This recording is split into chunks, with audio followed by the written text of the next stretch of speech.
will work upon your mind as a healing medicine.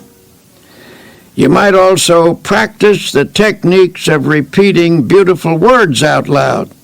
Words have profound suggestive power, and there is healing in the very saying of them. Utter a series of panicky words, and your mind will immediately go into a mild state of nervousness. You will perhaps feel a sinking in the pit of your stomach that soon affects your entire body. If, on the other hand, you speak peaceful, quieting words, your mind will react in a peaceful manner. Use such words as, for example, tranquility. Repeat the word slowly several times. Tranquility is one of the most beautiful and melodic of all English words, and the mere saying of it tends to induce a tranquil state. It is also helpful to use lines from poetry. When peaceful quotations are dropped in the subconscious, they lubricate the mind with peace. Here is one from a 16th century mystic. Let nothing disturb you. Let nothing frighten you. Everything passes away except God. God alone the words of the Bible have a particularly strong therapeutic value. Drop them into the mind, allowing them to dissolve in consciousness, and they will spread a healing balm over your entire being. For attaining peace of mind, this is one of the simplest things to do, and also one of the most effective. There are other practical ways by which you can develop a serene state of mind. One way is through your conversations.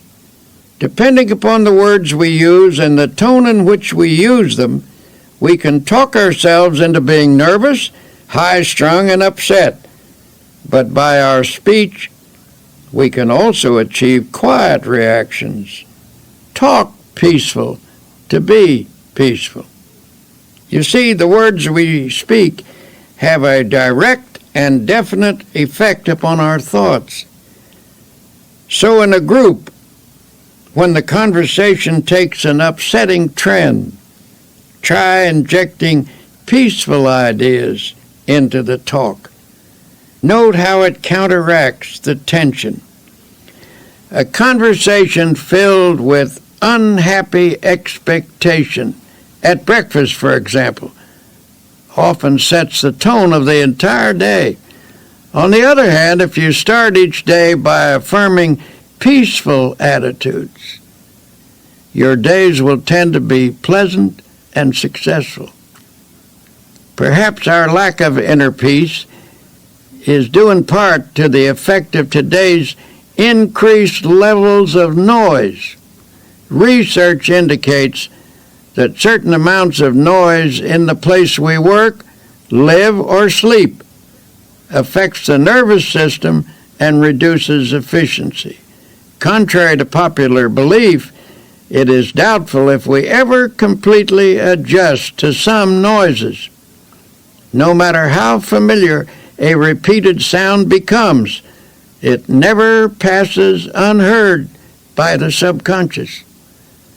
Automobile horns, the roar of airplanes, and other strident noises actually result in physical activity during sleep, transmitted to and through the nerves by these sounds, cause muscular movements which keep us from getting a real rest. On the other hand, the practice of silence is healing, soothing, and healthy. The sense of rest that results from the practice of complete silence is of utmost value. Now there is another factor in the search for inner peace that I must mention. Frequently I find that people who lack a sense of inner peace are victims of self-punishment. At some time in their life, they've committed a sin and are then haunted by a sense of guilt. Sometimes this type of person has sought divine forgiveness, and the good Lord, we know, always forgives someone who asks him and who means it. However, there is a curious quirk in the human personality that sometimes won't allow an individual to forgive himself. A person like this feels he deserves punishment and is therefore always anticipating punishment. As a result, he lives in constant apprehension that something bad is going to happen. In order to find peace under these circumstances, he feels he must intensify his activity. He thinks that hard work will give him some release from his sense of guilt. A physician told me that a number of cases of nervous breakdown in his practice were linked to such guilt feelings, where the patients unconsciously attempted to compensate by hectic overwork. Then they attributed their breakdown not to a sense of guilt, but to their overworked condition. This doctor told me that such a breakdown needn't happen if only the patient could be released from his guilt. Under such circumstances, peace of mind can be found by yielding the guilt as well as the tension it produces to the healing therapy of God. An acquaintance at a quiet resort hotel. This was a high-pressured, hard-driving, and exceedingly nervous businessman. I found him sitting in the sun in a deck chair and said I was glad to see him relaxing in such a beautiful spot. Nervously, he replied, "I haven't any business being here. I have so much work to do at home. I'm under terrible pressure. I'm nervous, jumpy, I can't sleep. My wife insisted that I come down here for a week. The doctors say there's nothing wrong with me that right thinking and relaxation can't cure. But how in the world do I do that? I would do anything to get a sense of quiet inside myself." We talked a bit, and it came out that he was always worrying that something sinister was going to happen. For years, he had lived in a constant state of apprehension about something happening to his wife or his children or his home. It was not difficult to analyze this case. His trouble rose from a double source, from childhood insecurities and from later guilty experiences. His mother had always felt that something was going to happen, and he absorbed her anxiety feelings. Later, he committed some sins, and his subconscious mind insisted upon self-punishment. As a result of this unhappy combination, he was now suffering from a highly inflamed state of nervousness. Finishing our conversation, I stood beside his chair a moment. There was no one near, so I rather hesitantly suggested, "Would you by any chance like me to pray with you?" He nodded, and I put my hand on his shoulder and prayed. "Dear Jesus, as you healed people in the long ago and gave them peace, heal this man now. Give him fully of thy forgiveness and help him to forgive himself. Separate him from all his sins and let him know that you do not hold them against him. Set him entirely free from them. Then let thy peace flow into his mind, into his soul, and into his body." He looked up at me with a strange expression on his face, and then turned away, for there were tears in his eyes. Months later, I ran into him in New York, and he said, "Something happened to me that day when you prayed for me. I felt a strange sense of quietness and peace, and," he added, "healing." This man now goes to church regularly and reads the Bible every day. He follows the laws of God and has a great deal of driving force. This is a healthy, happy man, for now he has peace in his heart and in his mind. You're having trouble finding peace of mind. Here are a few exercises. 1. Every day, put aside 15 minutes for yourself when you can find absolute silence. Go alone into a quiet place and sit or lie down. Think as little as possible. Allow the silence to open you up to feelings of harmony and beauty. 2. From time to time during the day, practice concentrating on a selected series of peaceful thoughts. Think of your past as a painting from which you can choose the most serene moments you have ever experienced. Allow your mind to dwell in those scenes until you feel you are present in that place and absorbing its tranquility. 3.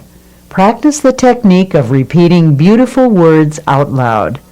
Words have profound powers of suggestion, and there is healing in the very saying of them. 4. The words of the Bible are especially therapeutic. Drop them into your mind, allowing them to dissolve in your consciousness, replacing negative thoughts. When your daily pace is a frantic one, it's more important than ever to remember that peace of mind is essential to efficiency, no matter what you do. Dr. Peale's prescription for accomplishing more in your life is to relax for easy power through the healing properties of calmness and quiet. Do you ever fume and fret? Here is a picture of yourself if you do. The word fume means to boil up, to blow off, to be agitated. It conjures up images of someone who is seething and distraught. The word fret is equally descriptive. It is reminiscent of a sick child in the night, a petulant and irritating half-cry, half-whine. To fret is a term usually used when talking about children, but unfortunately it frequently describes the emotional reaction of many adults. The Bible advises us to fret not thyself. This is sound advice for people of our time. If we are to have power to live effectively, we just need to stop fuming and fretting and find instead real peace of mind. But how do you go about doing that? A first step is to reduce your pace, or at least the tempo of your pace. We don't usually realize how fast we're driving ourselves. Many people destroy their bodies by this pace, but even worse, they tear their minds and souls to shreds as well. The pace at which we live is determined by our thinking habits. It's possible for someone to live a quiet, physical existence and yet maintain a fast tempo emotionally. When the mind goes rushing on pell-mell from one feverish attitude to another, it becomes feverish too. This overstimulation produces fatigue, frustration, and emotional illness. And if this effect is so physically and emotionally pronounced, imagine what it does to that deep inner essence of the personality known as the soul.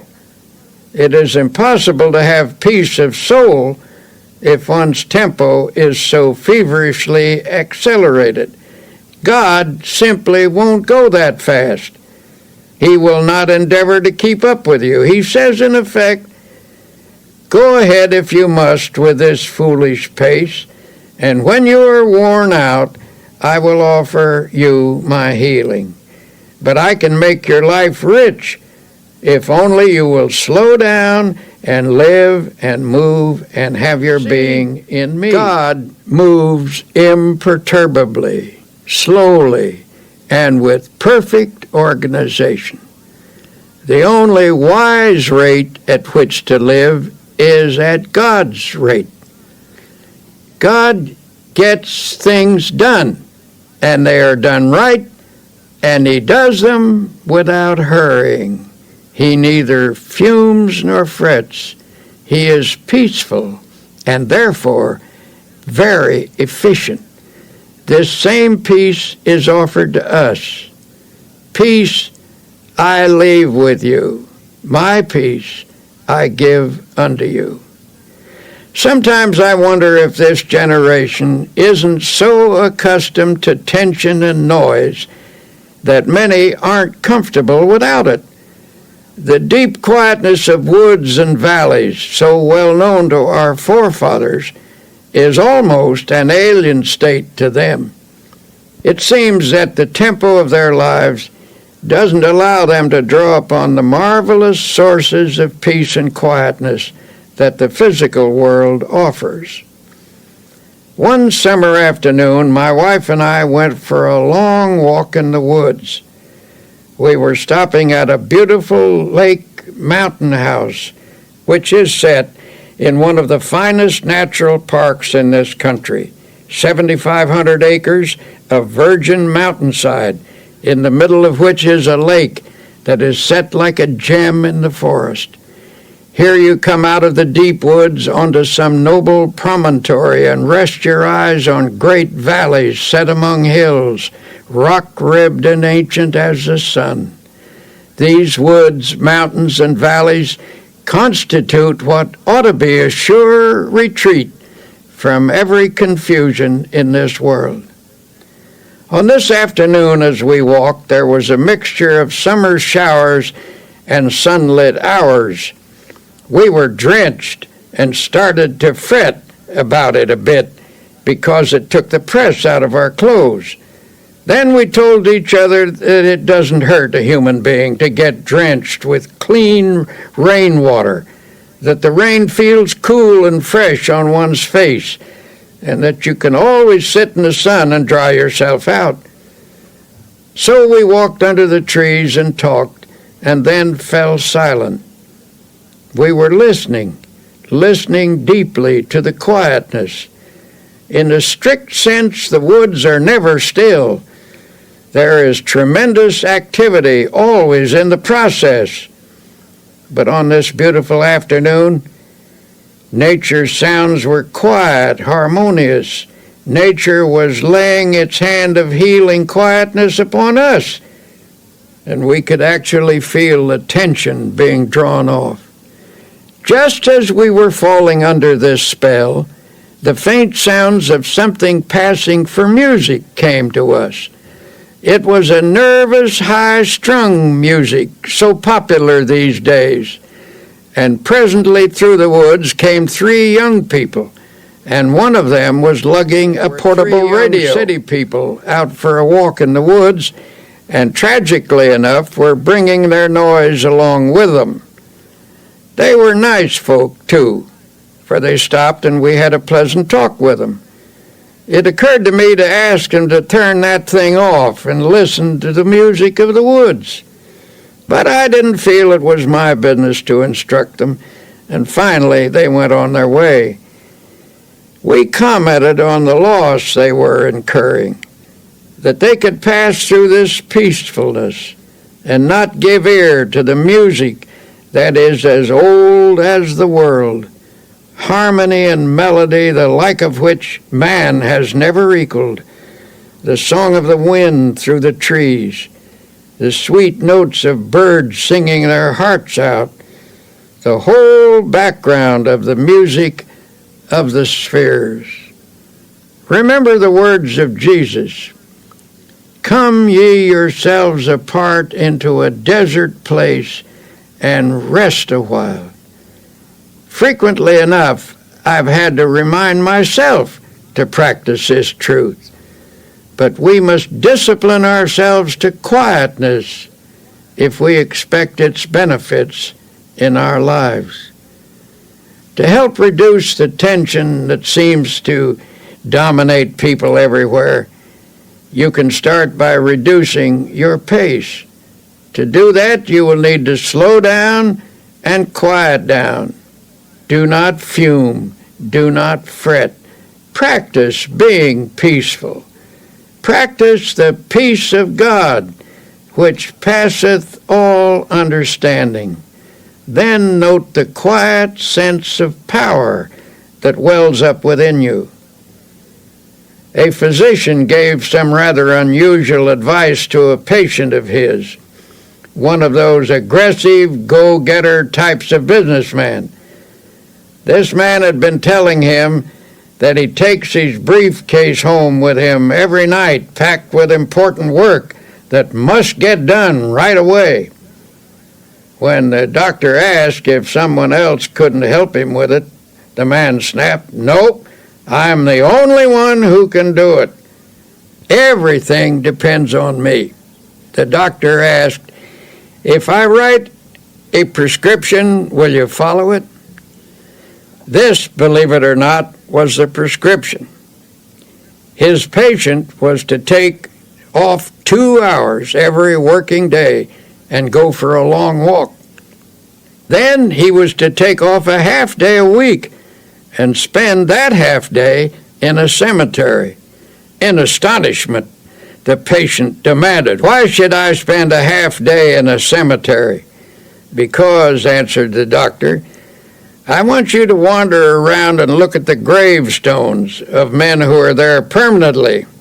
I want you to meditate on the fact that many of them are there because they thought, even as you do, that the whole world rested on their shoulders.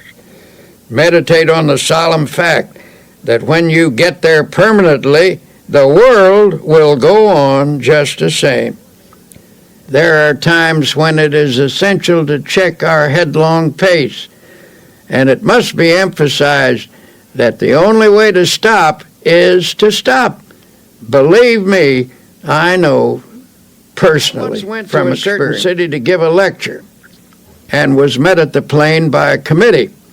I was rushed to a bookstore where I had an autographing party, and then to another bookstore where another autographing party was held. Then they rushed me to a luncheon. After rushing through the luncheon, I was rushed to a meeting. After the meeting, I was rushed back to the hotel, where I changed my clothes and was rushed back to a reception, where I met several hundred people and drank 3 glasses of fruit punch. Then I was rushed back to the hotel and told I had 20 minutes to dress for dinner. When I was getting dressed, the phone rang and somebody said, "Hurry, hurry, we must rush down to dinner." Excitedly I chattered, "I will rush right down." I rushed from the room and was so excited that I could scarcely get the key into the lock. Hastily I checked myself to make sure I was completely dressed and rushed toward the elevator. All of a sudden, I stopped.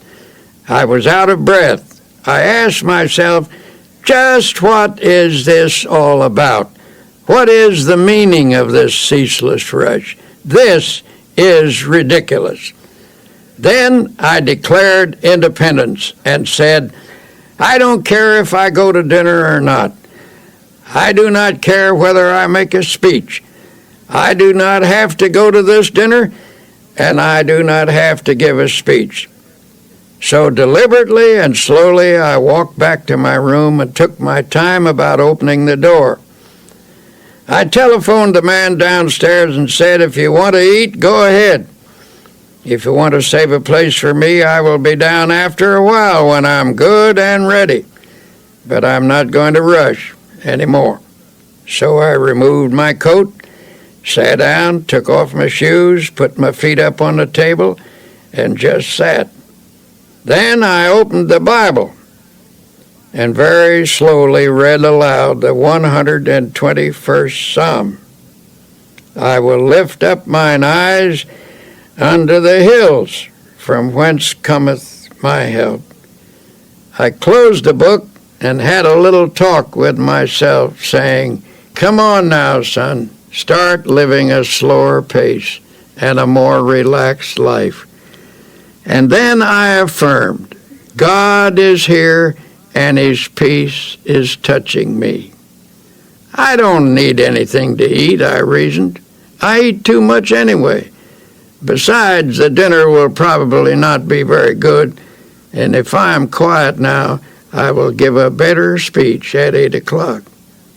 So I sat there resting and praying for a while. I shall never forget the sense of peace and personal mastery I had when I walked out of that room. I had the glorious feeling of having overcome something, of having taken control of myself emotionally. And when I reached the dining room, the others had just finished the first course. All I missed was the soup, which by general consent was no great loss. This incident was an amazing encounter with the healing presence of Almighty God. I gained this experience simply by stopping, by quietly reading the Bible, by sincerely praying, and by thinking some peaceful thoughts for a few moments. To attain emotional control, the daily practice of healing techniques is essential. Emotional control cannot be gained in any magical or easy way. The only sure method is by working at it regularly and by developing creative faith. To develop a calm control, it is necessary to think calmness. For as I've said before, the body responds sensitively to the type of thoughts that pass through the mind. It is also true that the mind can be quieted by first making the body quiet. Don't pace the floor. Don't wring your hands. Don't pound or shout or argue or walk up and down. Don't let yourself get worked up into a dither. In a meeting where a discussion was going on which finally became rather bitter. Tempers were getting frayed and some of the participants were decidedly on edge. Sharp remarks were exchanged. Suddenly one man got up, took off his coat, opened his collar, and lay down on a couch. Everyone was astonished, and someone asked if he felt ill. No, he said, I feel fine, but I'm beginning to get mad, and I've learned that it is difficult to get mad lying down. We all laughed, and the tension was broken. So I urge you to slow down, for whatever you really want will be there when you arrive if you work toward it without stress, without pressing. If proceeding under God's guidance and in His smooth and unhurried tempo it is not there, then it was not supposed to be there. If you miss it, perhaps you should have missed it. Try to develop a normal, natural, God-ordered pace. Practice and preserve mental quiet. Learn the art of letting go of all nervous excitement. To do this, stop at intervals and affirm, I now relinquish nervous excitement. It is flowing from me now. I am at peace. Tendency to fume and fret. Here are some exercises that can help you achieve a more peaceful inner tempo. 1. Sit relaxed in a chair. Yield yourself completely to the chair. Starting with your toes and proceeding to the top of your head, conceive of every part of your body as relaxing. Affirm this relaxed state by saying, my toes are relaxed, my fingers are relaxed, my facial muscles are relaxed, and so on. 2. Think of your mind as the surface of a lake in a storm, tossed by waves and whipped by the wind. Then imagine the waves subside and the surface placid and smooth. 3. Spend 2 or 3 minutes thinking of the most beautiful and peaceful scenes you have ever beheld. A mountain at sunset, for example, or a deep valley filled with the hush of early morning, or a woods at noonday, or moonlight upon rippling waters. In your memory, relive these scenes. 4. Make a mental list of times in your life when you've been conscious of God's watchful care. Recall how He brought things out right and took care of you when you were worried and anxious. Then recite aloud this line from an old hymn. So long thy power hath kept me, sure it still will lead me on. 5. Repeat the following quotation, which has a great power to relax and quiet the mind. Thou wilt keep him in perfect peace, whose mind is stayed on thee. Repeat this aloud if possible, so that by the end of the day you will have said it many times. Conceive of these words as active, vital substances that permeate your mind and send a healing balm to every area of your heart and mind. The connection between the mind and the body is a subtle but powerful one. Emotional turmoil can sap your energy, reduce your efficiency, cause poor health, and of course steal your chances for happiness. Here's Dr. Peale with some thoughts on reversing this process and restoring your vitality. A physician I know says many of his patients have nothing wrong with them except their thoughts. He has a favorite prescription for some of them, and it's a verse from the Bible, no less. It reads, "Be ye transformed by the renewing of your mind."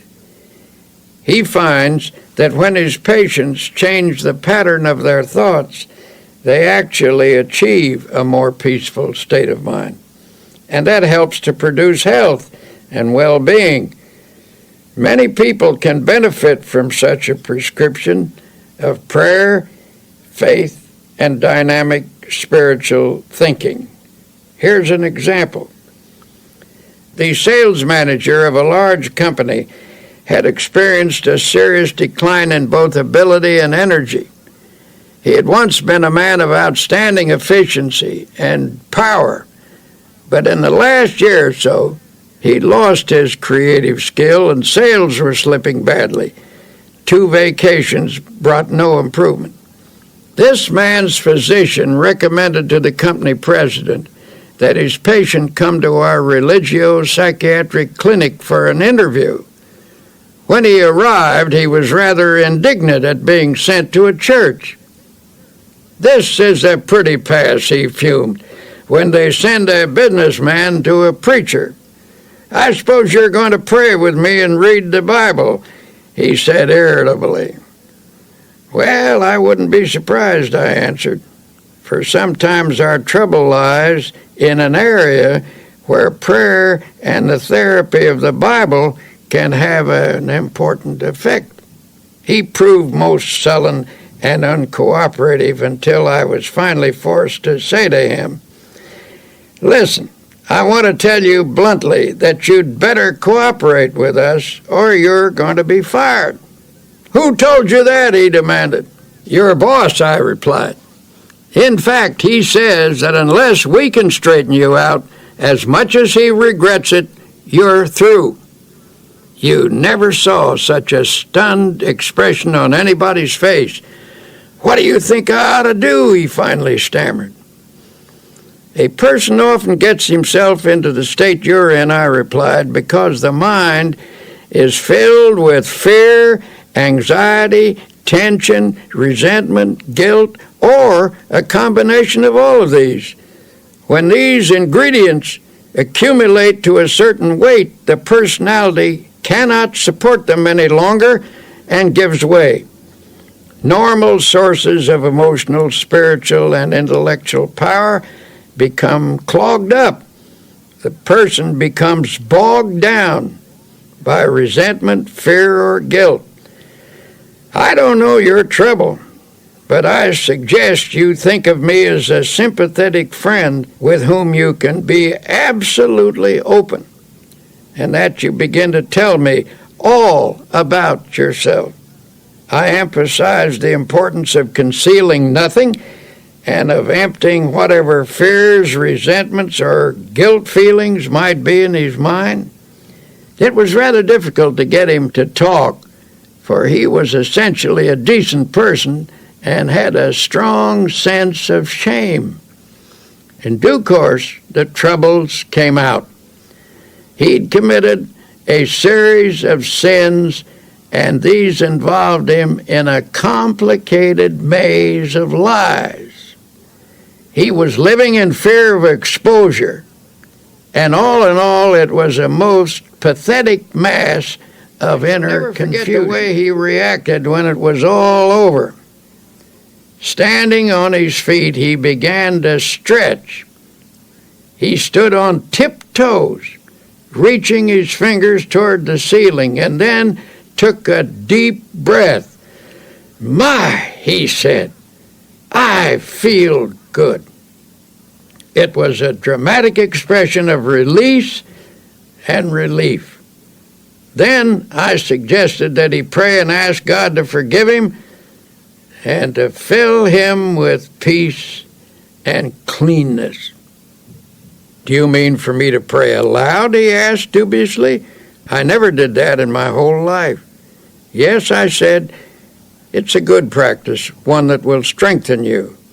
It was a simple prayer, and as best as I can recall it, this is what he said.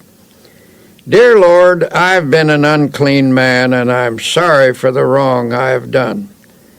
I've poured it all out to my friend here.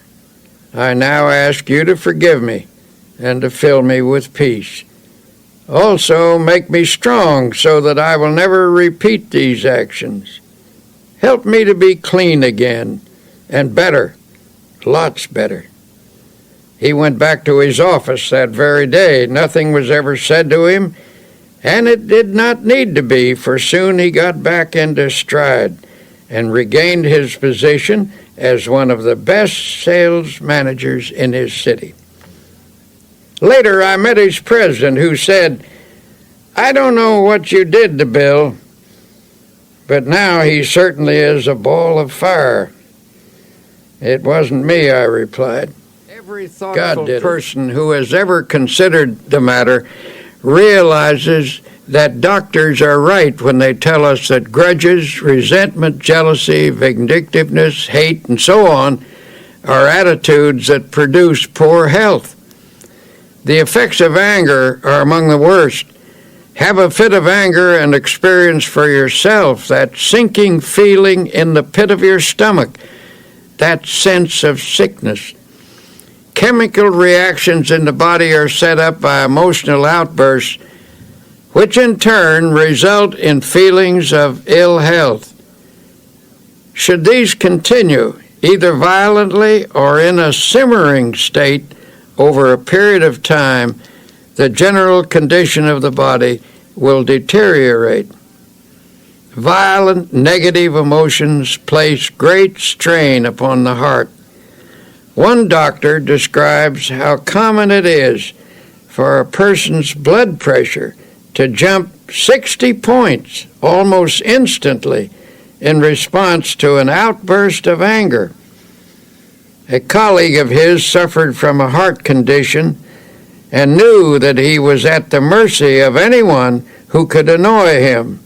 His death, in fact, resulted from a heart attack caused by a fit of anger when he forgot to discipline himself. This doctor suggests, whenever a problem starts to vex you or you begin to get angry, let yourself go limp all over. This will dissipate your inner turmoil. In a speech to the American College of Physicians, Dr. Edward Weiss of Temple University Medical School stated that emotions and feelings are quite as real as germs and no less respectable in their power. The pain and suffering of diseases caused primarily by the emotions are no more imaginary than those caused by bacteria. For example, chronic victims of pains and aches in the muscles and joints may be suffering from nursing a smoldering grudge against someone, possibly close to them. And usually a patient is completely unconscious of his own role in developing the disease. Such persons are often suffering from a disorder of their feelings, often linked to a marital or parent-child problem. I was once told about a woman who came to her doctor complaining that her hands kept breaking out, a problem which was diagnosed as eczema. This doctor encouraged his patient to talk about herself. It turned out that she was a very rigid, unhappy person, and he encouraged her to see a psychiatrist for help. The psychiatrist saw at once that there was some irritating situation in her life that she was translating outwardly in the form of a skin rash. Thus, she was taking out on her own body the urge to scratch something or someone. The doctor finally put it to her bluntly. "What's eating you? You're peeved at something, aren't you?" He reported that she stiffened up like a ramrod and marched right out of the office, so he knew he'd been on target. A few days later, she came back. Due to the agony of the eczema, she was ready to let him help her, even if it meant she had to give up a hatred.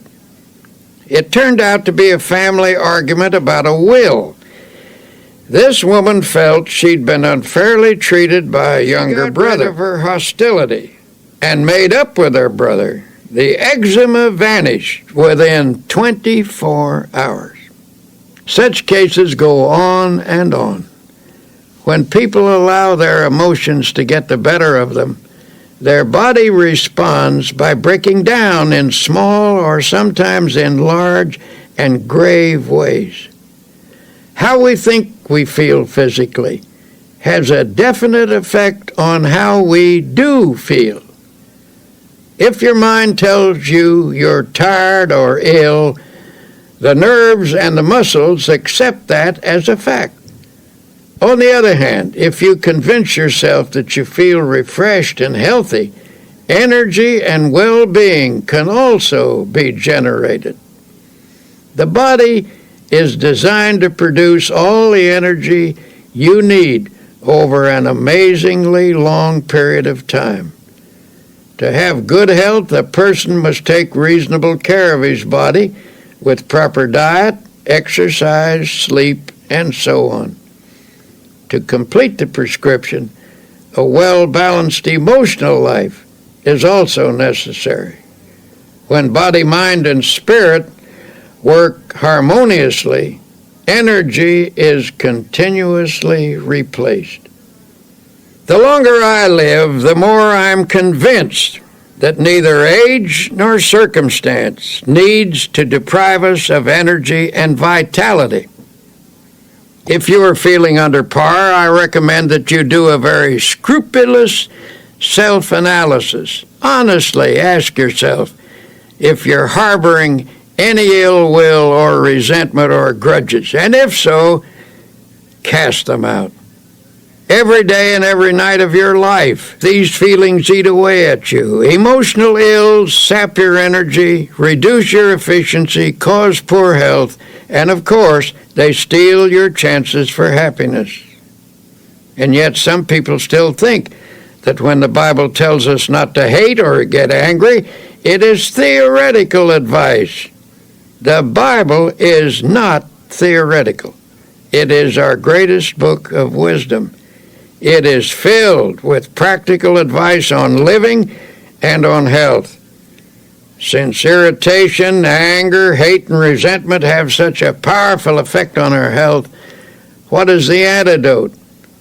Obviously, the solution is to fill the mind with attitudes of goodwill, forgiveness, faith, love, and an indomitable spirit. In conquering such negative emotions, here are some practical suggestions. 1.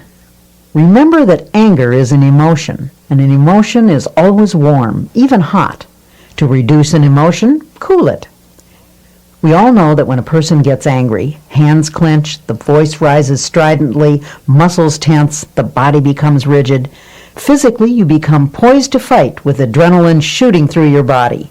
To counter this reaction, deliberately oppose the heat of this emotion with coolness.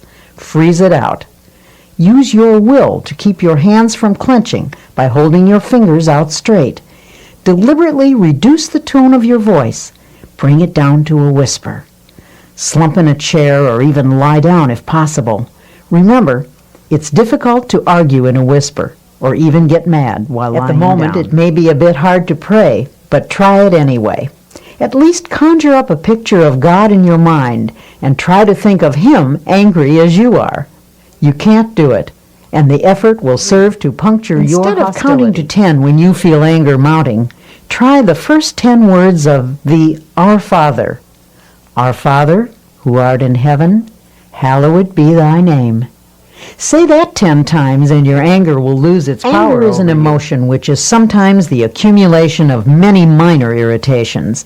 These irritations, each rather small, gather force as one is added to another, finally bursting forth in a fury. To dry up the tiny drops that feed the great river of anger, make a list of everything that irritates you, no matter how inconsequential it may seem. Then make each separate irritation a special object of prayer. Get a victory over each, one at a time. Instead of destroying all of your consolidated anger, use prayer to snip away at each annoyance. When a situation occurs in which your feelings are hurt, get it straightened out as quickly as possible. Don't brood over it. Do something about it. Don't allow yourself to sulk or indulge in self-pity or mope around with resentful thoughts. If your feelings are hurt, see if you can talk to the person you're having trouble with. Try to resolve the situation right away, so the incident doesn't get distorted or out of proportion. Put some spiritual iodine on the hurt by saying a prayer of love and forgiveness. Allow the grievance to drain out of your mind. Go to someone you trust and pour it out until not a vestige of it remains within you. Then pray for people who hurt your feelings. Continue this until you feel the malice fading away. You may have to pray for quite a while to get this result. Say this little prayer. May the love of God fill my heart. Then add this line. May the love of God for that person who has hurt me flood my soul. Pray this and mean it. Take the advice of Jesus literally when he said to forgive 70 times 7. That comes to 490 times. Before you have forgiven a person that many times, you will be free of resentment. Worry can have a devastating effect on your physical and emotional health. It stifles the flow of creative power and cripples the ability to act with confidence and clarity. But there is a remedy for overcoming fear. Here is Dr. Peale. Reduced to its simplest form, what is worry? Basically, worry is an unhealthy and destructive mental habit. But if you're a worrier, you weren't born with the habit. You acquired it. And like any habit or acquired attitude, you can cast worry from your mind. A famous psychiatrist asserts that anxiety is the great modern plague. Professionals tell us that fear is the most disintegrating enemy of the human personality, that worry is the most subtle and destructive of all human diseases, that thousands of people are ill because of dammed-up anxiety. Because these sufferers are unable to expel their anxieties, they've turned their problems inward, causing many forms of ill health. The destructive quality of worry is indicated by the word itself, which is derived from an old Anglo-Saxon word meaning to choke. If someone were to put his fingers around your throat and press hard, cutting off the flow of air and blood, it would be a dramatic demonstration of what you do to yourself by long-held and habitual worry. The worrier, so it seems, is not likely to live as long as the person who learns to overcome his worries.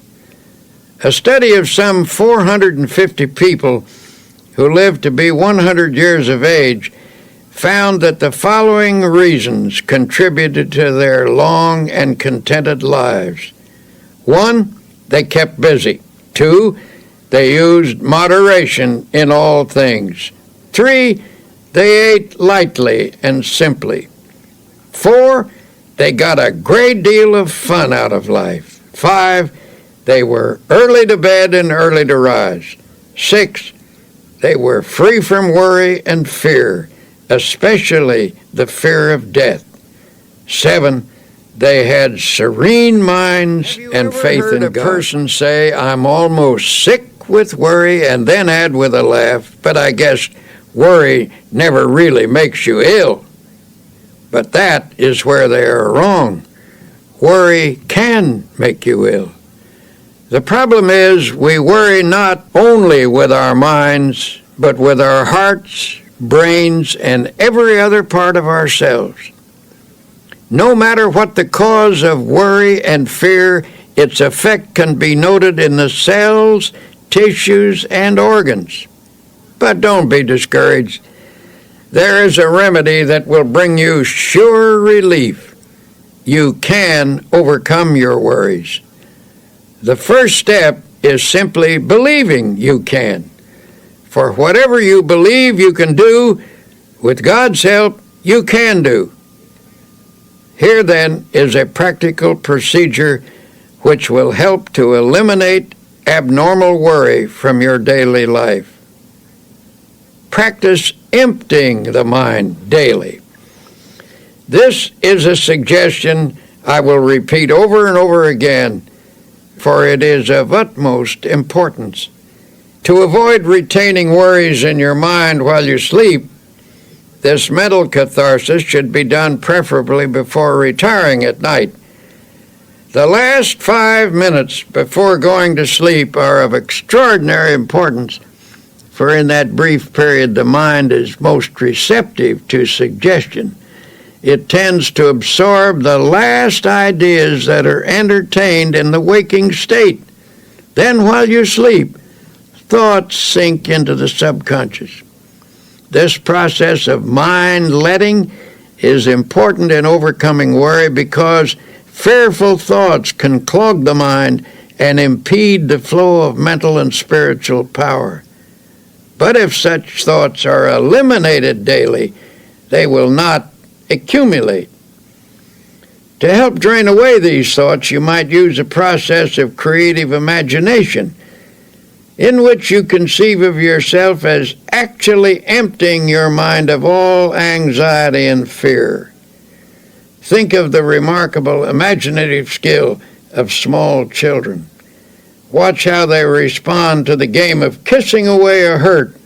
Imagination is not simply the use of fantasy. The word imagination comes from the idea of imaging, that is, creating images in our mind. Imagineering is the use of mental images to build factual results, and it is an astonishingly effective procedure. What you create with your imagination, whether it is an image of fear or of release from fear, may ultimately become a fact if it is held in your mind with sufficient faith. Here's one method you might use. Picture all your worry thoughts flowing out from you in the same way that water flows from a basin by removing the stopper. During this visualization, repeat the following affirmation. With God's help, I am now emptying my mind of all anxiety, all fear, all sense of insecurity. Repeat this slowly 5 times. Then add, I believe that my mind is now emptied of all anxiety, all fear, all sense of insecurity. Repeat the statement 5 times while holding a mental picture of your mind as being emptied. Then thank God for thus freeing you from fear, and then go to sleep. The curative process. Use this method mid-morning and mid-afternoon as well as bedtime. Go into some quiet place for 5 minutes for this purpose. Do this faithfully, and you will soon know its beneficial results. In due course, this thinking will drive out worry. I cannot emphasize enough the importance of freeing your mind from worry and fear. Fear something over a long period of time, and there is a real possibility that you may actually help bring it to pass. The Bible contains a line which is one of the most terrible statements ever made, terrible in its truth. It's this: "For the thing which I greatly feared is come upon me." Of course it will. For if you fear something continuously, you tend to create conditions in your mind that encourage its development. Faith is the one power against which fear cannot stand.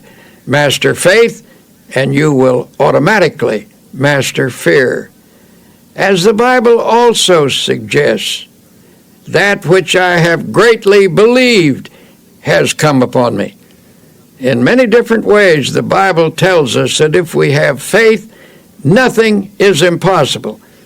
So if you shift your mind from fear to faith, you will stop creating the object of your fear and will instead create the object of your faith. In the campaign against the worry habit, here's a useful strategy. The vast tree of worry which has grown up in your personality over long years can best be handled by making it as small as possible. First, snip off the little worries and expressions of worry. For example, reduce the number of worry words in your conversation. Words may be the result of worry, but they also create worry. When a worry thought comes to mind, immediately remove it with a faith expression. For example, instead of saying, "I'm worried that I will miss the train," put the worry out of your mind with a prayer and get started a little earlier. The less worrying you do, the more likely you are to be well organized, for the uncluttered mind is systematic and better able to regulate time. A friend of mine says that every morning before he gets up, he repeats the words, "I believe," 3 times. Thus, at the day's beginning, he conditions his mind to faith, and it never leaves the conviction that by faith he is going to overcome his problems and difficulties during the day. He starts the day with creative, positive thinking in his mind. He believes, and it is very hard to hold back the person who believes.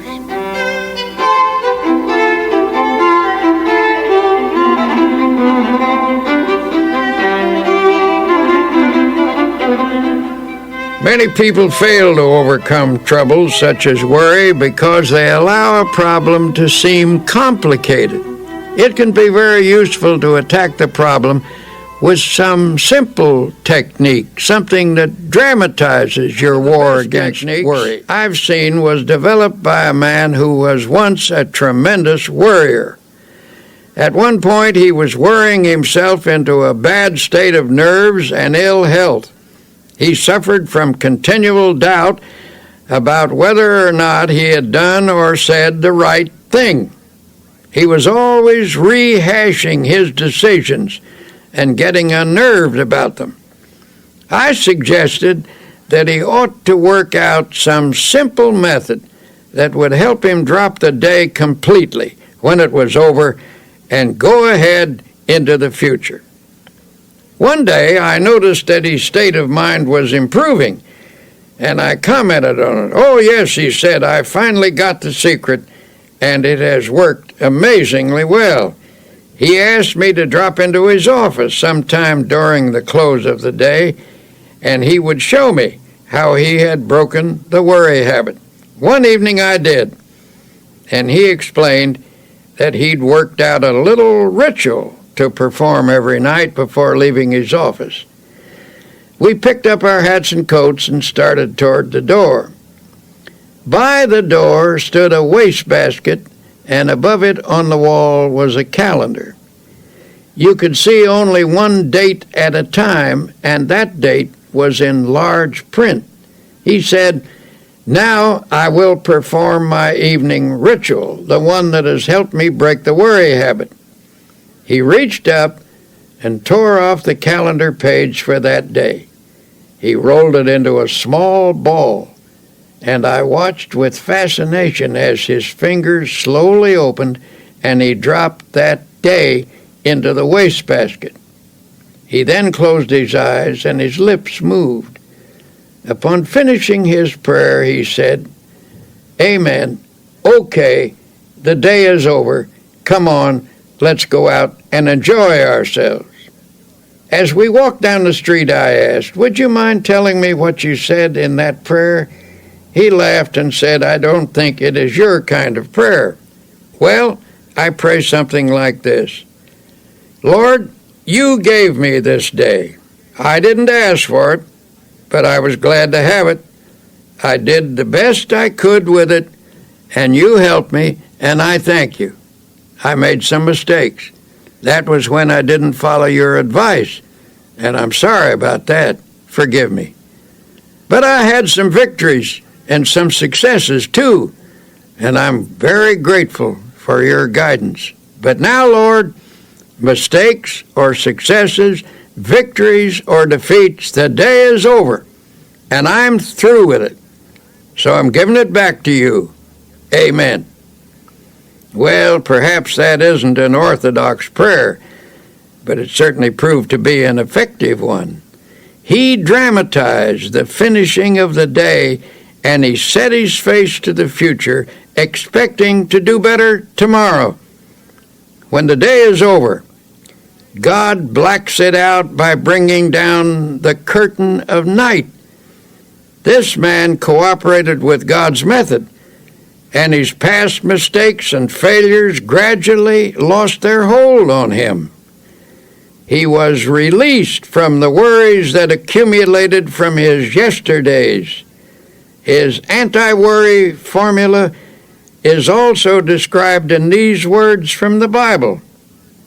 "But this one thing I do, forgetting those things which are behind, and reaching forth unto those things which are before, I press toward the mark for the prize of the high calling of God in Christ Jesus."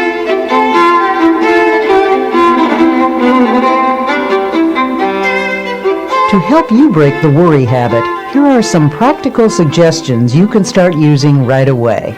1. Say to yourself, "Worry is a very bad mental habit. I can change any habit with God's help." 2. You can become free of worry by practicing the opposite and stronger habit of faith. With all the strength and perseverance you can command, start practicing faith. 3. How do you practice faith? Here's a good way to begin. First thing every morning before you rise, say out loud, "I believe." 4. Recite this prayer frequently. I place this day, my life, my loved ones, my work in the Lord's hands. There is no harm in the Lord's hands, only good. Whatever happens, whatever results, if I am in the Lord's hands, it is His will and it is good. 5. Practice saying something positive about everything. For example, don't say, "This is going to be a terrible day." Instead, affirm, "This is going to be a glorious day." Don't say, "I'll never be able to do that." Instead, affirm, "With God's help, I will do that." 6. Shoot an injection of faith into all your conversations. A group of people talking pessimistically can infect every person in the group with negative feelings. But by talking up rather than down, you can drive off that depressing atmosphere and make everyone feel hopeful. 7. One reason you're a worrier is because your mind is literally saturated with thoughts of gloom, defeat, and apprehension. To counteract these, mark every passage in the Bible that speaks of faith, hope, and happiness.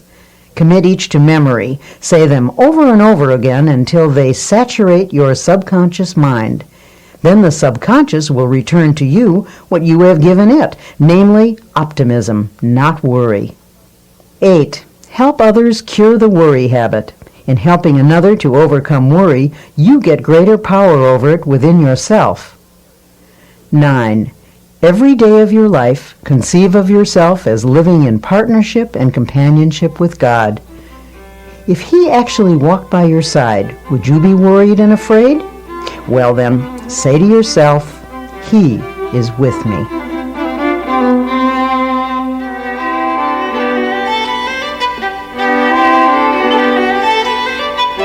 For most people, happiness is perhaps the most precious commodity in the world.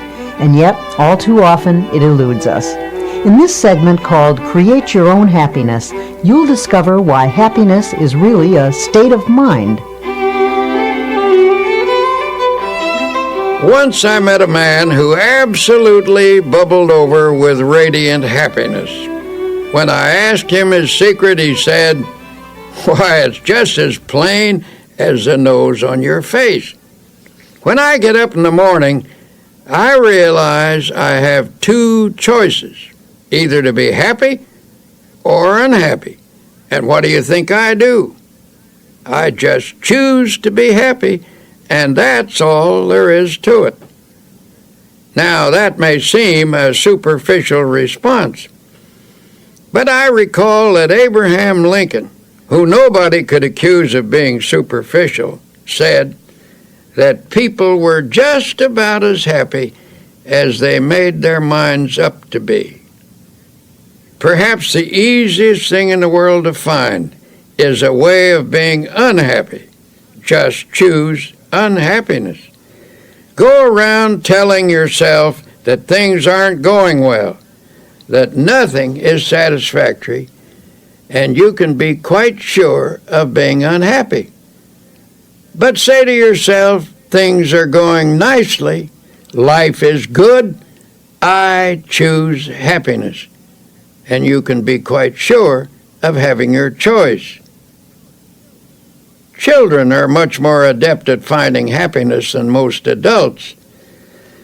The adult who can carry the spirit of a child into middle and old age is a kind of genius, for he will preserve the truly happy spirit with which God endows the young. The subtlety of Jesus Christ is remarkable, for he tells us that the way to live in this world is to have a childlike heart and mind. In other words, never get old or dull or jaded in spirit. Don't become super sophisticated. A 9-year-old was asked what makes her happy. She listed her playmates, her school, her church, and her family. That list incorporates all the elements that are important in adult life, too. Your friends and associates, your work, your place of worship, and the home circle where you find love. There you have happiness in a nutshell. And the happiest time of your life is in relation to those factors. A few other things that some boys and girls said made them happy. Street lights reflected on a river, smoke rising from a chimney, the moon in the clouds, red velvet, a swallow flying, water being cut at the bow of a boat, a fast train rushing, a builder's crane lifting something heavy, looking into deep, clear water. There is something of the most sublime element of the universe expressed in these things. To become a happy person, have eyes that see romance in the commonplace, a child's heart, a clean soul, and spiritual simplicity. Unfortunately for many people, unhappiness is their most frequent state of mind. But since a fundamental desire of every human being is for that state of existence called happiness, something should be done about all this misery. So many real problems are created by life itself, difficulties over which we have little or no control. It is simply foolish to further create our own. But the truth is, by our thoughts and attitudes, we distill out of the ingredients of life either happiness or unhappiness for ourselves. We can manufacture unhappiness simply by our thinking. We do this, for example, when we habitually take on negative attitudes, such as, everything is going to turn out badly, or other people are always getting what they don't deserve, or how come I never get what I want. Unhappiness is further increased when we saturate our minds with resentment, hate, fear, and worry. Well then, if we ourselves create such a large proportion of our unhappiness, how can we produce happiness instead? An incident from one of my railroad journeys may suggest an answer.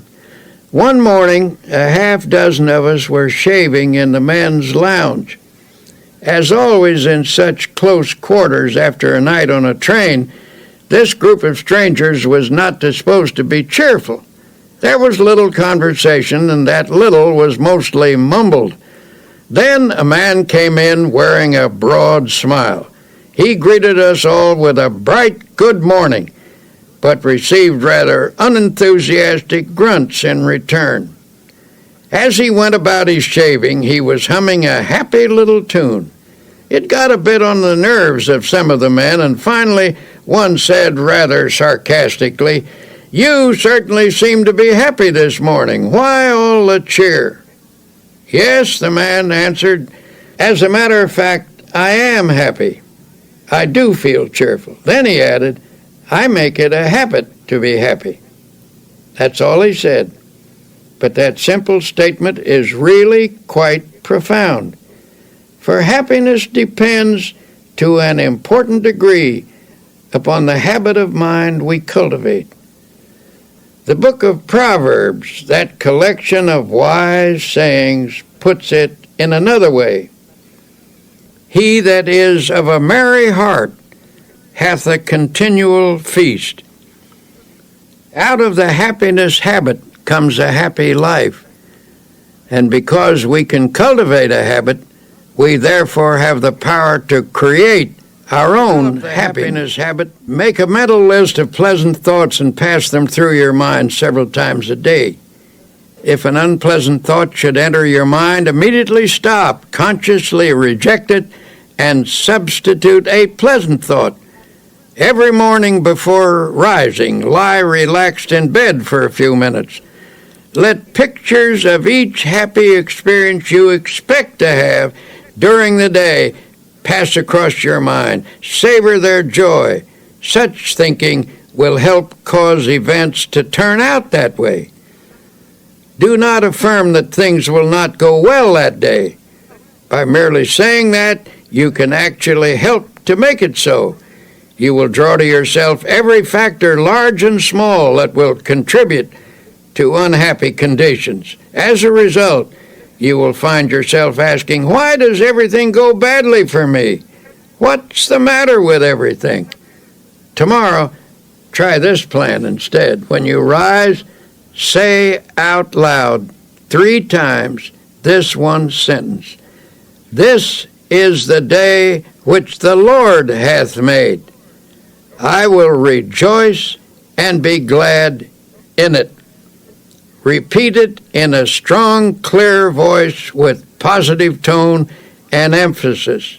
The statement, of course, is from the Bible, and it is a good cure for unhappiness. While dressing or shaving or getting breakfast, you might also say aloud a few such remarks as, I believe this is going to be a wonderful day. I believe I can successfully handle all the problems that will arise. I feel good physically, mentally, emotionally. I am grateful for all that I have had, for all that I now have, and all that I shall have.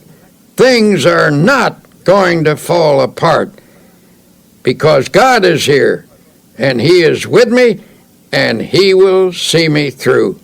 I thank God for every good these phrases and meditate on their meaning.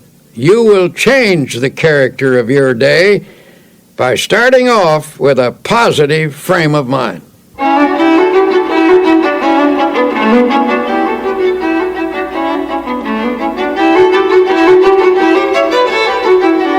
And yet it is not enough to practice even such important techniques as these unless throughout the day you also base your actions upon fundamental principles of happy living. One of the most simple and basic of such principles is that of human love and goodwill. One man who truly knew happiness was a friend of mine named Ralston Young, who was once famous as Red Cap number 42 in New York City's Grand Central Station. This man carried bags for a living, but his real job was living the Spirit of Christ. As he carried a person's suitcase, he tried to share a little Christian fellowship. He carefully watched a customer to see if there was any way he could give them more courage and hope. One day he was asked to take an elderly lady down to her train. As he wheeled her into an elevator, he noticed there were tears in her eyes. He asked the Lord how he could help her, and the Lord gave him an idea.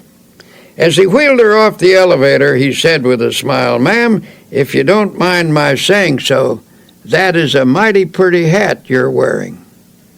She looked up at him and said, "Why, thank you. And I might add," he said, "that sure is a pretty dress you have on. I like it so much."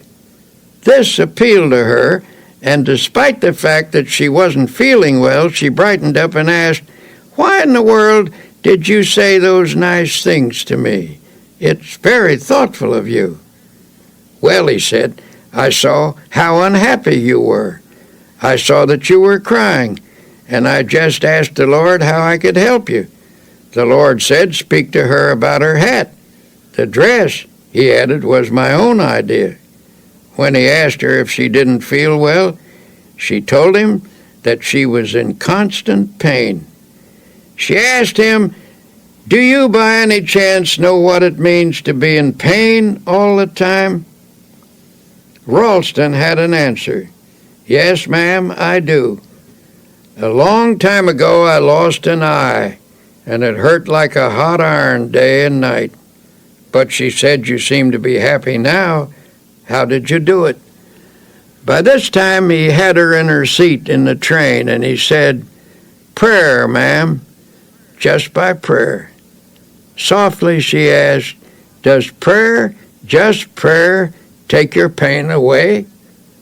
"Well," answered Ralston, "perhaps it doesn't always take it away. I can't say that it does, but it always helps to overcome it so it doesn't seem like it hurts so much. Just keep on praying, ma'am, and I'll pray for you too." Her tears were dried now, and she looked up at him with a smile, took him by the hand, and said, You've done me so much good." A year passed, and one night at the station, a young woman came to see Ralston. She said, "I bring you a message from the dead. Before she died, my mother told me to find you and to tell you how much you helped her last year when you took her to the train in her wheelchair. She will always remember you, even in eternity, for you were so kind and loving and understanding." The young woman burst into tears and sobbed in her grief. Ralston stood quietly watching her. Then he said, "Don't cry, Missy. Don't cry. You shouldn't cry. Give a prayer of thanksgiving instead." She was surprised by this response, and Ralston went on, "Why, because many people have become orphans much younger than you. You had your mother a long, long time, and besides, you still have her. You will see her again. She is near to you now, and she always will be near to you. Maybe she is with us right now, the two of us, as we talk." The sobs ended, and the tears dried. Ralston's kindness had the same effect on the daughter as it had on the mother. In this huge station with thousands of people passing by, the two of them felt the presence of the Divine One, he who inspired this red cap to go around in this way, spreading love. As Tolstoy said, "Where love is, God is." And we might add, where God and love are, there is happiness. So a fundamental principle in creating happiness is just to practice love. In my travels about the country, I have been fortunate to encounter an increasing number of genuinely happy individuals. These are people who have been practicing the kinds of techniques I am describing to you. Recently, after finishing a lecture, a big, strapping, fine-looking man invited me to a party. Well, I must admit, from the way he described it, it didn't sound at all like my kind of party. I was hesitant, afraid I might cramp everyone's style, so I began to make excuses. "Oh, don't worry," he said. "This is your kind of party. You'll get the kick of your life out of it." So I went along with my buoyant friend, and he introduced me to a large group of joyous and exuberant people. I looked around for a bar, but there wasn't any. When I remarked that these people must have stopped somewhere before coming here, my host was shocked. "Stopped somewhere? Why, don't you understand? These people have got the spirit all right, but not the kind of spirit you're thinking of. I'm surprised at you. Don't you realize what makes this crowd happy? They've found God as a living, vital, honest-to-goodness reality. Yes, they've got the spirit all right, but it isn't the kind that you get out of a bottle. They've got the spirit in their hearts." Then I saw what he meant. This wasn't a crowd of pious, stodgy people. Some were leaders of that town, business people, lawyers, doctors, teachers, and a lot of simpler folk besides. And they were having a wonderful time talking about God and doing it in the most natural manner imaginable. They were telling one another about the changes that had occurred in their lives through spiritual power. Those who have the naive notion that you can't laugh and be light-hearted when you're religious should have been in on that party. Well, I left that evening with a Bible verse running through my mind. "In him was life, and the life was the light of men." That was the light that I saw on the faces of those happy people, an inner light reflected outwardly on their faces, and it came from an effervescent spiritual something that they had taken into themselves. Life means vitality, and these people obviously were getting their vitality from God. Through faith in God and in themselves, they had found the power that creates confidence. You want to create a and little more happiness. happiness in your life? Here are a few ideas. 1. Remember it is primarily your thoughts and attitudes that determine how happy you are. Never allow resentment, hate, fear, or worry to dominate your thoughts. 2. Make it a habit to be happy. You can cultivate this habit, so you do have a choice. As the book of Proverbs says, "He that is of a merry heart hath a continual feast." 3. Practice happy thinking. Make a mental list of pleasant thoughts and pass them through your mind several times each day. If an unpleasant thought should enter your mind, immediately stop, consciously reject it, and substitute a pleasant one. 4. Each day when you arise, say this one sentence out loud. "This is the day which the Lord hath made. I will rejoice and be glad in it."